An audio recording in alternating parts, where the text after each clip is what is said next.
कि बांग्लादेश के किसी प्लेयर को आईपीएल की ऑक्शन पे भारतीय जो आईपीएल होती है उन्होंने बाय नहीं किया। आईपीएल में बांग्लादेश के खिलाड़ियों को नहीं लिया जाएगा।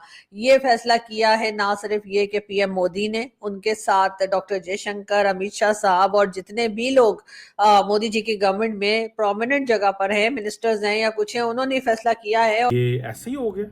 नहीं, ये भारत के जय शाह साहब ने, अमित शाह साहब ने, नरेंद्र मोदी साहब ने, डॉक्टर जयशंकर साहब ने, ये मोहम्मद यूनुस साहब और बांग्लादेश को सबक सिखाया कि हम जब मर्जी तुम्हें बाइकआउट कर दें, जब मर्जी तुम्हें निकाल दें, और हम डिटरमिन करेंगे कि तुमने खेलना है या नहीं खेलना।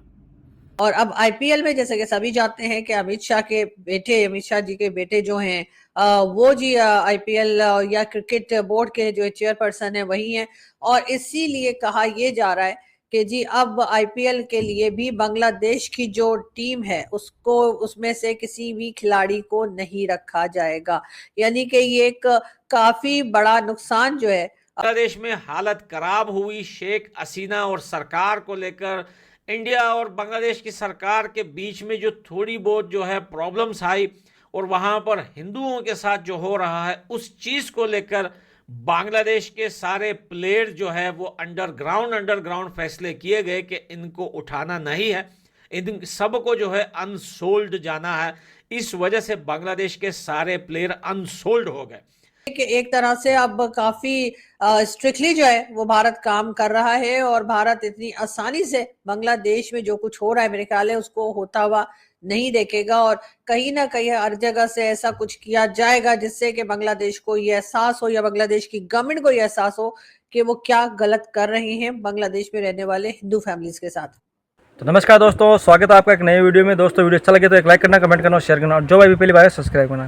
तो दोस्तों आप सभी को मालूम है कि अभी आईपीएल 2025 का ऑक्शन चल रहा है जिसके अंदर बांग्लादेश का एक भी खिलाड़ी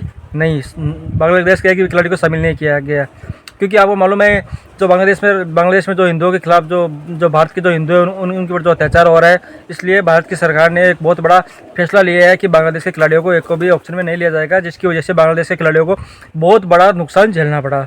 और अब बांग्लादेश को भी समझ में आ गया है कि यार हमने किससे पंगा ले लिया है। थोड़ा सा पीछे चले जाएं, कुछ साल पहले पाकिस्तानी प्लेयर्स को आईपीएल में लेना बंद कर दिया गया था। क्यों? क्या पाकिस्तानी प्लेयर्स अच्छा नहीं खेल सकते?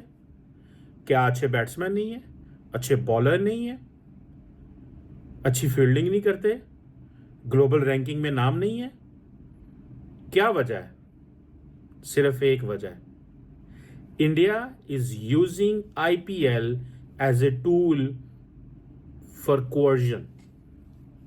जैसे ट्रंप कहते हैं ना कि मैं जो भी हो जाए, जैसे भी हो जाए, कुछ भी हो जाए, जो भी हो जाए, जैसे भी हो जाए, कुछ भी हो जाए, मैं ट्रेड वॉर्स की तरफ जाऊंगा और मेरे पास हैवी टैरिफ्स लगाने का एक जवाब मौजूद है, क्योंकि ये सारी दुनिया जो है हमसे डॉलर कमाती है, कनाडा भी कमाता है। जैसे उन्होंने कहा जी 50% जो है वो हम टैरिफ लगाएंगे चाइना पे, बाकियों पे 20%, 10%, 25% डिफरेंट। इवन के मैक्सिको धमकी लगा दी, कनाडा को धमकी लगा दी।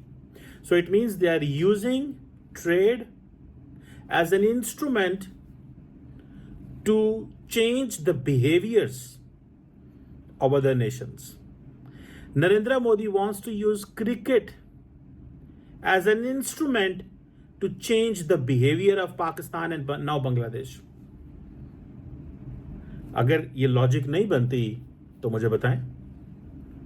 मैंने आपको बड़े सॉफ्ट से तरीके से बता दिया कि नरेंद्र मोदी साहब जो हैं वो अब ये महसूस करते हैं this is the time to punish Bangladesh. And if we have to punish Bangladesh, then we should punish the turf, and we should punish looking where we can best punish them.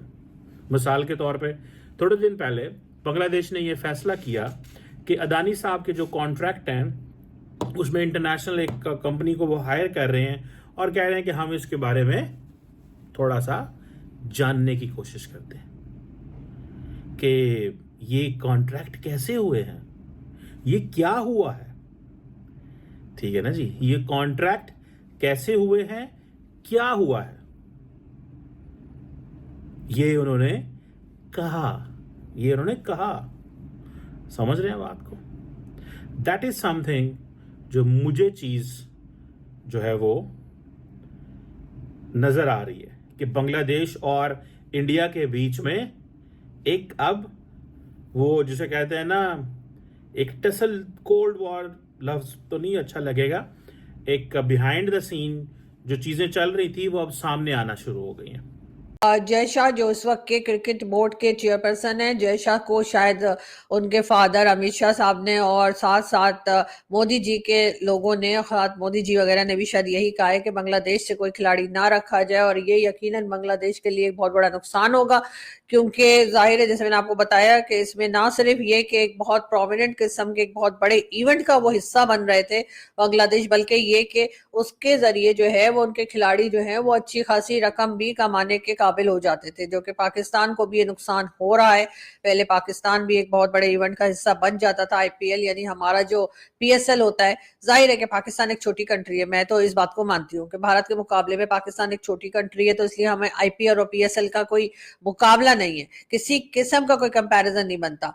Cricket की ही बात की जा रही है, और जैसा कि आप लोग जानते ही हैं कि चैंपियंस ट्रॉफी जो पाकिस्तान में होनी है उसके लिए अभी से पाकिस्तान में भी बहुत हलचल है, और हमारे जितने भी मिनिस्टर्स हैं और खास तौर पर जो पीसीबी के चेयरपर्सन आजकल हैं यानी कि मोहसिन नकवी साहब, वो बहुत चाह रहे हैं कि भारत पाकिस्तान में खेलने के लिए आए, लेकिन वहां से अभी फिलहाल ऐसा कुछ होता हुआ दिखाई नहीं दे रहा। लेकिन बात हम करेंगे आईपीएल की। आईपीएल के लिए सभी जानते हैं कि पहले उसमें पाकिस्तानी खिलाड़ियों को भी रखा जाता था, और हमारे जो पाकिस्तानी खिलाड़ी हैं यकीनन खुश भी बहुत होते होंगे इस तरह के। इस बार तो खैर सऊदी अरब में ऑक्शन किया जा रहा है, और उसमें बहुत लंबी लंबी रकमें जो है या लंबी लंबी जो पैसे हैं वो समझिए कि उसमें जो है खिलाड़ियों की बोली लग रही है, और अगर कोई आईपीएल में चला जाता है तो फिर उसकी तो बस समझे कि मौजा ही मौजा।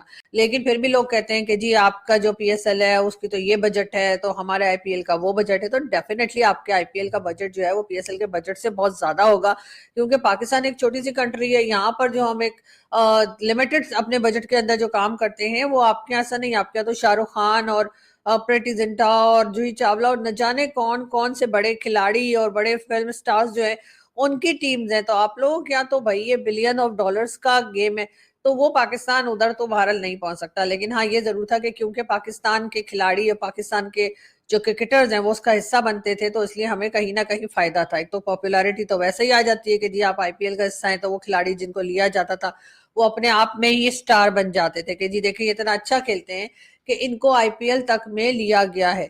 और उसके बाद जाहिर है उन्हें खेलने का मौका मिलता था, लोगों के साथ इंटरेक्शन होती है, आपका खेल भी अच्छा होता है, आप लोग आपको देखते भी हैं, पहचानते भी हैं, कई दूसरी चीजें हैं जो इसमें आ जाती हैं जिससे कि लोगों को फायदा होता है। लेकिन बहरहाल पाकिस्तान की पॉलिसीज कह लीजिए, पाकिस्तान की पॉलिसी मेकर्स को इल्जाम दे दीजिए, पॉलिटिशियंस को कह लीजिए, एस्टैब्लिशमेंट को कह लीजिए, जिसको भी कह लीजिए कि बहरहाल पाकिस्तान ने अपना वो सुनहरी मौका खो दिया। तो दोस्त देखा आपने वीडियो में कैसे बांग्लादेशी और पाकिस्तानी मीडिया हो रहा है कि पहले भारत ने पहले पाकिस्तान के खिलाड़ियों को हटाया था आईपीएल से, अब बांग्लादेश के खिलाड़ियों को भी हटा दिया है, क्योंकि ये एक आईपीएल बहुत बड़ा फंक्शन है जिसके अंदर बाहर से खिलाड़ी, बहुत से इंटरनेशनल खिलाड़ी आते हैं, जैसे पाकिस्तान के आते थे पहले, और बांग्लादेश के भी आते थे, और ऑस्ट्रेलिया के भी, और अन्य देशों के खिलाड़ी आते थे, और आईपीएल में बहुत मोटा पैसा छाप के यहाँ से लेके जाते थे। लेकिन अब जैसे ही पाकिस्तानी खिलाड़ी यहाँ पे आने बंद हुए तो उनका भी एक कमाई का जरिया बंद हो गया, और बांग्लादेश के भी यही हाल होगा। तो जो खिलाड़ियों की जो एक इनकम थी, जो बहुत बड़ा सोर्स था आईपीएल, वो उनका बंद कर दिया गया है। तो अब उनका तो रोना जाहिर सी बात है दोस्तों। और आपको वीडियो कैसा लगा? वीडियो अच्छा लगा तो एक लाइक करना, कमेंट करना और शेयर करना, और जो भाई भी पहली बार है सब्सक्राइब करना। जय हिंद, जय भारत।